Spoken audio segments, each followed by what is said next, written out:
It is the year 1870, and the great American plains offer a vast open region for a new tide of settlement.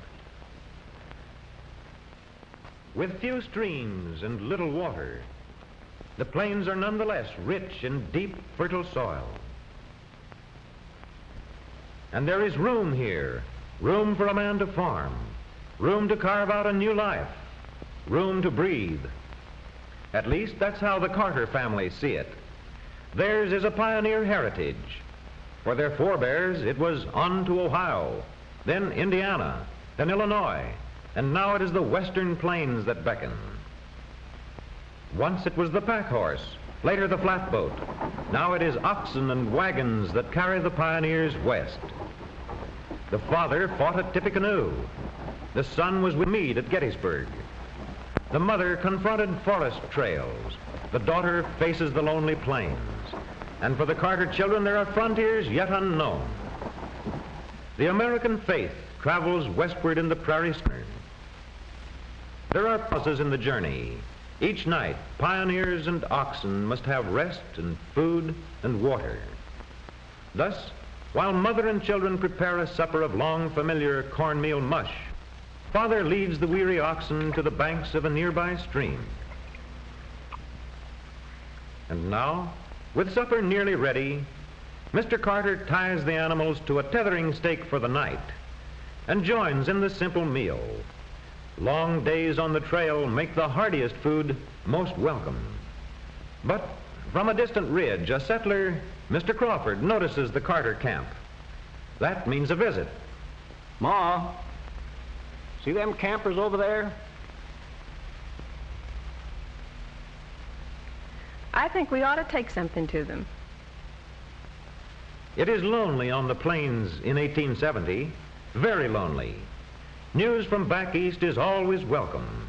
To settlers like the Crawfords, a visit to a newcomer is to relive their own journey west and to foresee needs and emergencies that will confront oncoming pioneers. Strangers in all but their sharing of a common heritage and a common destiny, established settlers and new arrivals greet each other with warmth and genuine friendship. We saw your camp from the house and kind of wanted to come over and talk. Gets awful lonesome out here. Glad you came. Come over and sit down. Yes, it is good to be with one's own kind again.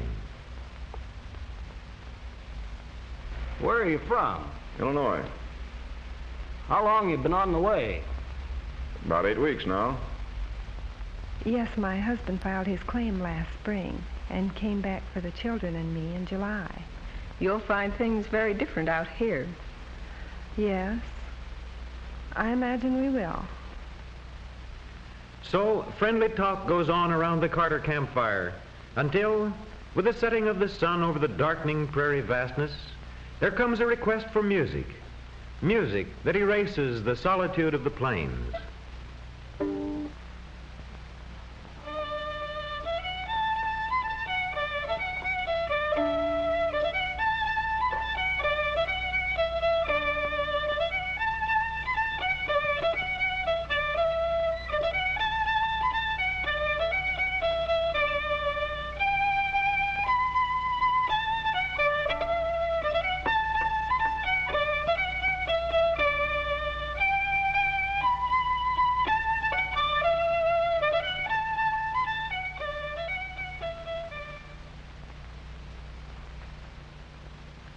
The days pass, and steadily the Carters press on westward. Only a little distance now to the claim, already coming into view. But new trials lie ahead. Cattlemen have long considered the plains their land for grazing their vast herds of cattle. Aiming to settle around here, mister? See that cornfield right over there? That's mine. This year's cattle land. It's no good for farming. Have you seen my crop of corn? No, but this is all ex-borrow grazing land. That's not what my claim stakes say. Well, partner, as the saying goes, I guess you'll just have to live and learn. Not very pleasant words to hear. But those who have faced repeated dangers and privations for their staunch pioneer faith are not easily shaken in their resolve. And now, finally, the long journey ends. After nearly 3 months, the Carters are on soil bounded by claim stakes driven last spring. Past are the hazards of the trail, unknown streams, the dreary monotony of day after day under the blazing sun. They have come through all in safety. The soil is theirs. Ahead of them lies the life of pioneers. They will build their future here on the prairies by hard work, by unwavering courage, and the mutual helpfulness necessary to carve a living out of the virgin prairie. For their present home, they will use the small dugout built last spring by Carter during the planting and cultivation of the first crop of corn. That corn is now ripened and almost ready for the harvest. It is corn heavy with mature ears. A good first crop brings the reassurance that success may attend their new venture, that they may depend on a rich, friendly soil to sustain life. For their new home, the plowed sod of the fertile soil furnishes most of the material. Tough prairie sod, plowed and cut into lengths, will supply materials for walls and roof, materials that will make a substantial house. With sod laid carefully, a thick wall grows layer by layer, each section smooth before another is placed upon it. The pioneer spirit of helpfulness prevails. Mr. Lewis and his son are neighbors, experienced in sod house construction, and the walls grow upward to the ridgepole of cedar brought from a nearby canyon. Sod walls, smoothly trimmed, will shed rain well, will be less easily eroded by the wind. On the plains, lumber is precious. A few slabs brought from a distant sawmill form frames for windows and doors, and the luxury of more lumber as a roof foundation assures a minimum of leakage there. At once, the new home is circled by a fire guard, 2 plowed rings of several furrows each.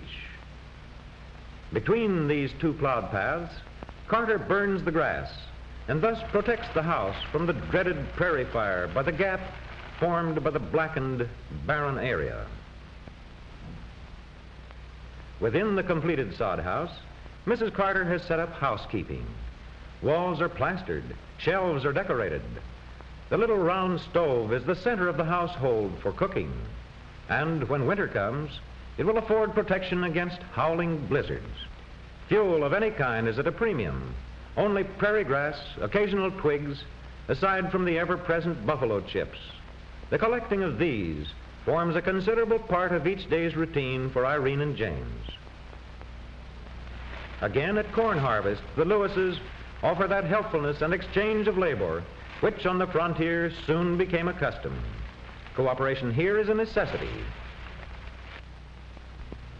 Today, on his return from the purchase of a horse, Paul Carter has gained another acquaintance, a venerable circuit-riding minister, the Reverend Mr. Hanson, whose parish is broad and vaguely limited here on the windswept plains. The outposts of Western civilization are already rapidly being organized into a society as new settlers continue to arrive. In the prairie loneliness, the minister's visits will always be timely. I'll have dinner ready soon, and you'll be more than welcome.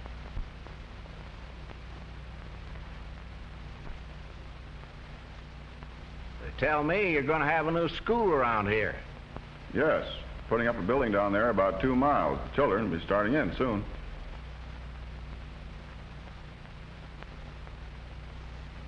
You know, they'll live to see a lot of changes in this section. Yes, I guess they will. But I don't think the land will ever change much. Not the prairies.